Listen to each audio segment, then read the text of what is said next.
கர்த்தருடைய பரிசுத்தமுள்ள நாமத்திற்கு மகிமை உண்டாவதாக. பனையை போல் செழிப்பான் நீதிமான். இதுதான் இந்த நாள் செய்தியின் தலைப்பு. அருமையானவர்களே, சங்கீதம் 92:12 நீதிமான் பனையை போல் செழித்து லீபனோனுள்ள கேதுருவை போல் வளருவான்.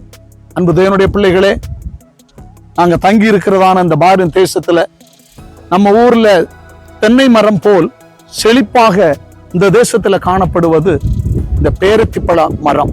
பாருங்க, நீதிமானுக்கு இந்த பனையை ஒப்பிட்டு என் கர்த்தர் ஏன் சொன்னார் என்றால், இது இப்போ அடிய நிற்கிறது நட்டச்சூடு, வேனிலர் காலம். ஆனால் இந்த பனையோ பாருங்கள், உயரமான இடத்தில் அது மிகுந்த கனிகளை கொடுக்கிறது.